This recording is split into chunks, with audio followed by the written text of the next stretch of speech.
জরুরি ব্যবস্থাপনা গ্রহণের দাবি। বাংলাদেশের সরকারি স্বাস্থ্য সেবা কাঠামোতে বর্তমান প্রায় সরকারি মেডিকেলগুলোতে এবং প্রাইভেট সরকারি উপজেলা হাসপাতালগুলো থেকে প্রতিনিয়ত একটি চক্র কাজ করছে। এই বিশাল স্বাস্থ্যসেবা ব্যবস্থার মধ্যে দীর্ঘদিন ধরে একটি সংঘবদ্ধ চক্রের মাধ্যমে সরকারি ওষুধ ও চিকিৎসা সামগ্রী চুরি করে অবৈধভাবে বিক্রির অভিযোগ পাওয়া যাচ্ছে। বিভিন্ন তথ্য অনুযায়ী বাংলাদেশের 522টি সরকারি হাসপাতাল থেকে 2 কোটি টাকার ওষুধ পাচার হচ্ছে। সেগুলো হচ্ছে ফার্মেসি এবং ছোটখাটো বেসরকারি প্রাইভেট হাসপাতালে।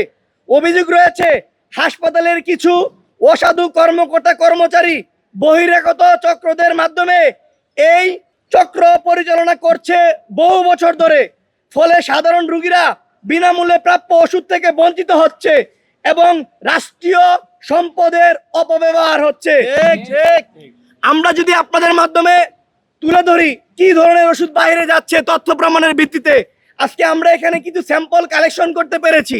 প্রথমে দেখাবো আমার হাতে, এটা একটা সেফটি একজন ইনজেকশন, এটা একটা অ্যান্টিবায়োটিক, এটা গভর্নমেন্ট সিল লাগানো আছে। আপনারা যদি খেয়াল করেন, ঠিক এই ভায়ালটি হসপিটালের কর্তব্যরত ওয়ার্ড বয় আয়া বা কিছু কর্মচারীর মাধ্যমে বাইরের ফার্মেসিতে হাজার হাজার ভায়াল হিসেবে চলে যায়। সেইগুলো খুব অল্প দামে প্রাইভেট ছোটখাটো প্রাইভেট ক্লিনিকের যেই মালিকগণ যারা আছে তারা এটা ক্রয় করে প্রাইভেট হসপিটালে ব্যবহার করে। প্রায় 100টিরও অধিক ওষুধ এবং সার্জিক্যাল সামগ্রী বাইরে বিক্রি হয়। তার ভিতরে অন্যতম হচ্ছে সুচার মেটেরিয়াল। এখানে আমার হাতে একটি সুচার মেটেরিয়াল দেখানো যাচ্ছে, এটার উপরে লেখা থাকে সরকারি সম্পত্তি, এটা বিক্রয়ের যোগ্য নয়, কিন্তু তারা স্টিকারটি ফেলে এটা প্রাইভেট ক্লিনিকে এবং ফার্মেসিতে বিক্রি করে এবং ফার্মেসি থেকে ছোটখাটো প্রাইভেট প্রতিষ্ঠান যারা আছে তারা এটা খুব কম টাকায় কিনে তাদের ব্যবসার জন্য এই কাজগুলো করে থাকে। আমরা বেশ কিছু ওষুধের নাম এখানে পেয়েছি। আমরা দেখতে পাই মেরুপেনামের মতো ইনজেকশন ক্রিটিক্যাল রোগীর জন্য ব্যবহার করা হয়, একটা অ্যাম্পুলের দাম 1300 টাকা, সেটা বাইরে বিক্রি হয় 500 থেকে 600 টাকার মধ্যে, যেটা একটা চক্র নিয়ে যায়।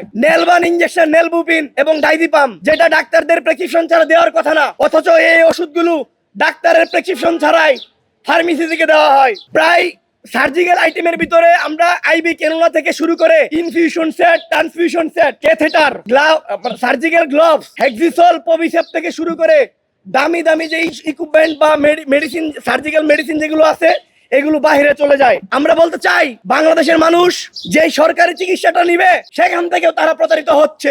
আপনাদের জায়গা থেকে আপনারা আওয়াজ তুলুন। আমরা বলতে চাই এই বাংলাদেশে খেটে খাওয়া মানুষ যারা আছে, যারা শ্রমজীবী আছে, তাদের বেড ট্যাক্সের টাকায় যে গভর্নমেন্ট হসপিটালগুলো হয়েছে, যে গভর্নমেন্ট হসপিটালগুলো থেকে যে ওষুধগুলো সাধারণ মানুষের জন্য তৈরি হয় সেগুলো কিভাবে বাইরে চলে যায়? প্রশাসন কি অন্ধ হয়ে আছে? প্রশাসনের কোনো দৃশ্যমান পদক্ষেপ আমরা দেখতে পারি না। এখানে প্রায় শুধুমাত্র ইনজেকশনই নয়, আমরা আরো তথ্য প্রমাণ পেয়েছি ওরাল যে সকল অ্যান্টিবায়োটিক ওষুধ, অ্যান্টি আলসারেন ওষুধ, বিভিন্ন ওরাল মেডিসিন যেগুলো আছে এগুলো বাইরে বিক্রি হয় এবং সেই খোসাগুলো তারা বের করে এগুলো ব্যবহার করে। আমাদের সেই লক্ষ্যে বর্তমান সরকার এবং স্বাস্থ্যমন্ত্রীর কাছে দাবি প্রত্যেকটি হাসপাতালের মেডিসিন স্টোরে বাধ্যতামূলক সিসি ক্যামেরা স্থাপন করতে হবে। রোগীর ব্যবহৃত ওষুধের ভায়াল অ্যাম্পুল প্যাকেট জমা দেওয়ার বাধ্যতামূলক চালু করতে হবে। জেলা উপজেলা হাসপাতালের আশেপাশে ফার্মেসি এবং বেসরকারি ক্লিনিকে নিয়মিত ভ্রাম্যমাণ অভিযান চালাতে হবে। অভিযানে সরকারি ওষুধ পাওয়া গেলে সংশ্লিষ্টদের বিরুদ্ধে ন্যূনতম 5 লাখ টাকা জরিমানা ও কারাদণ্ড নিশ্চিত করে আইন সংস্কার করতে হবে। আগামী 7 দিনের মধ্যে সারা দেশে অভিযান কার্যক্রম শুরু করতে হবে। ওষুধ চুরির সাথে জড়িত প্রমাণাধীন যারা ওষুধ চুরি করে, ওষুধ চুরির সাথে জড়িত প্রমাণাধীন কর্মকর্তা কর্মচারীদেরকে বহিষ্কার করে আইনের আওতায় আনতে হবে। আমরা খেয়াল করি আমাদের ভাই বোনদের, গ্রামের অসহায় মানুষদের, অসংখ্য ভাইয়েরা অ্যাক্সিডেন্ট করে কেউ বিভিন্ন কমপ্লিকেশন নিয়ে হাসপাতালে ভর্তি হয়, তাদের মেজরিটি অপারেশন শুরু হয়। অপারেশন চলাকালীন সময়ে রোগী যখন আমাদের ওটির ভিতরে থাকে তখন এই ওটির ভিতর থেকে কিছু অসাধু ব্যবসায়ী, ওয়ার্ড বয় আয়া থেকে শুরু করে ওই ওটি স্টাফ যারা আছে তারা আমাদের এই সাধারণ মানুষের, এই রোগীর আত্মীয় স্বজন, রোগীর অ্যাটেন্ডেন্টদেরকে একটা স্লিপ ধরিয়ে দেয়, বলে এই ওষুধটা নিয়ে আসেন, রোগীর জন্য এটা খুবই জরুরি। সবচেয়ে বেশি ওষুধ চুরি হয় ওটি থেকে। তখন আমরা অনেক চিন্তিত থাকি, আবেগবান থাকি, আমরা জানি না এটা কিসের ওষুধ। আমরা কোনো কিছু না বুঝে সেই ওটি থেকে যে স্লিপটি আমাদেরকে ধরিয়ে দেওয়া হয় সেই স্লিপের ওষুধটি আমরা নিয়ে এসে দেই। সেখানে অসংখ্য অনেক টাকার ওষুধ হইতে পারে, অনেক দামিও সার্জিক্যাল আইটেম থাকে, বিভিন্ন মেডিসিন থাকে, সেগুলো আমরা নিয়ে এসে দেই। কিন্তু দুঃখের বিষয় যেটা হয়, ওটি থেকে সরকারি ওষুধ ব্যবহার হয় না।